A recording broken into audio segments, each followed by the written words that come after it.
រៀបសួរបងប្អូនថ្ងៃនេះខ្ញុំធ្វើបាយដំណើបសង់ខ្យាទុរេនជាមួយនឹងស្វាយទុំគ្រឿងផ្សំមានដូចជាម្សៅឆាទឹកដោះគោជាមួយនឹងស្លឹកតើយ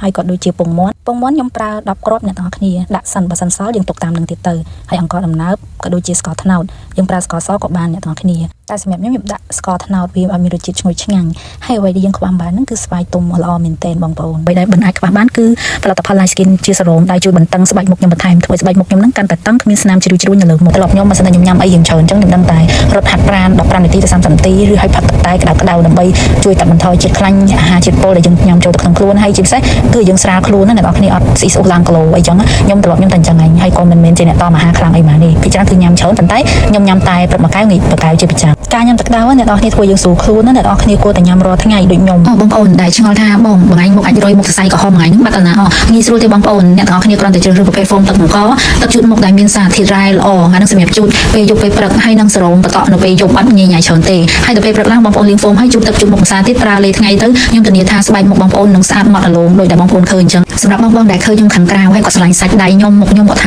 ាម៉ត់មែនទែនមុខបងបានតែប្រព័ន្ធសាច់ដៃអូនបងយកໄວនិយាយទៅគ្រប់យ៉ាងគឺសិតតែពីការតស៊ូរបស់ខ្ញុំអ្នកទាំងអស់គ្នារយៈពេល9ឆ្នាំគឺខ្ញុំប្រើផលិតផលដែលមានសារធាតុកាត់ខ្ញុំអត់ឆ្លាញ់ស្បែកសហោះខ្លាំងទេត្រឹមតែម៉ត់រលោងគីឡូអ្នកទាំងអស់គ្នាស្បែកមុខយើងគឺស្អាតខ្លាំងតែម្ដងហើយអត់មានអាចរុយស្នាមទេ 100% បើសម្រាប់ដងខ្លួនខ្ញុំប្រើជាមួយនឹងប្រភេទលេទឹកអង្ករដែលយើងផ្សំពីទឹកអង្ករ collagen វីតាមីនអ្នកទាំងអស់គ្នាល្អមែនទែនរោលលំសង្វារឬក៏ស្លាកស្នាមបកកែបំផុតបងប្អូនហើយស្បែកយើងលាបទៅនឹងម៉ត់ថ្លាភ្លឺថ្លាហ្មងឡើងរលោងគីឡូហ្មងសូម្បីតែអ្នកថតខ្ញុំក៏គាត់ថាស្បែកបងស្អាតខ្លាំងហ្មងហើយជាងថតថាអត់ចាំបាច់ប្រចាំងភ្លើងខ្លាំងទេនេះដោយសារសមិទ្ធផលដែលយើងប្រើហើយនឹងលេ healthy white lotion ប៉ុន្តែយើងដាច់ stop ចឹងណាបងប្អូនជឿជាក់ប្រើលេនេះតាមខ្ញុំទៅស្បែកស្អាតហើយអត់មានចេញសរសៃធ្វើឲ្យប៉ះពាល់ទៅថ្ងៃក្រោយរបៀបធ្វើគឺងាយស្រួលទេបងប្អូនយកអង្ករដំណើបយកមកដាំបាយគឺខ្ញុំលាងអ្នកនរគ្នាលាងឲ្យស្អាតសិនដោយសារខ្ញុំអត់បានយកទៅចំហុយភ្លាមទេក្នុងហ្នឹងក៏យើងមានដូចជាស្លឹកតើយយើងលាងឲ្យស្អាតសិនមកអ្នកនរគ្នាលាងឲ្យវាជ្រះដីអស់ហើយចាប់ផ្ដើមយកមកហាន់មកបន្ទាប់ពីយើងហាន់វាជាកង់ហើយយើងចាប់ផ្ដើមយកមកដាក់កិនជាមួយនឹងម៉ាស៊ីនទឹកក្លុកយើងកិនឲ្យម៉ត់អ្នកនរគ្នាហើយសឹមយើងយកវាមកសម្រិតកាកយើងសម្រិតកាកវាឲ្យអស់ហើ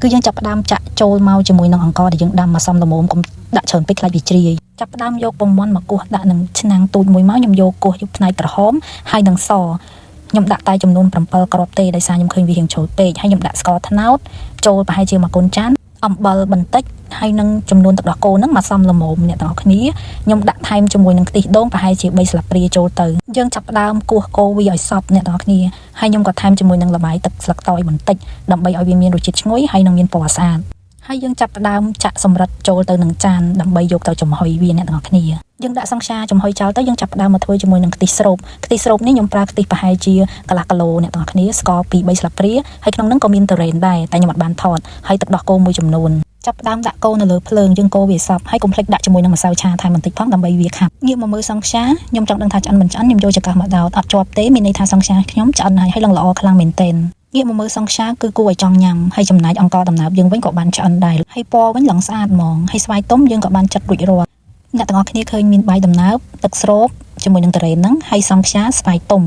ឥឡូវខ្ញុំចាប់ផ្ដើមដួសបាយដំណើបដាក់ចានហើយនិយាយទៅគឺមានរសជាតិក្លិនឡើងឈ្ងុយឡកតើយមែនទែនហើយខ្ញុំចាប់ផ្ដើមដួសសង្ខ្យាយើងហ្នឹង2ដុំយកមកដាក់តាមចំណង់ចំណូលចិត្តតែវាយើងដាក់ច្រើនពេកអត់កើតទេវាតលន់អញ្ចឹងដួសតែ2ដុំទេនិយាយពីក្លិនសង្ខ្យាយើងហ្នឹងឡើងឈ្ងុយពងមាន់ឡកតើយមែនទែននិយាយទៅឡើងក្លៀនហ្មងពេលបញ្ចូលសលេងហើយខ្ញុំក៏ដាក់ស្វាយមួយចំណិត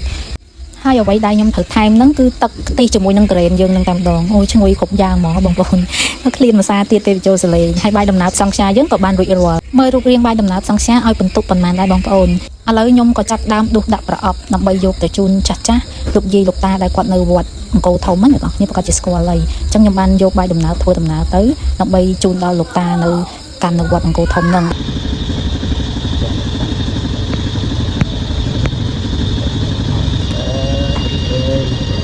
trong video nàyខ្ញុំមានតែប៉ុណ្្នឹងទេអរគុណសម្រាប់ការស្រឡាញ់ជួយចិត្តអញ្ចឹងកុំភ្លេចជួយ like និង share ដើម្បីខ្ញុំចេញវីដេអូថ្មីទៀតអរគុណ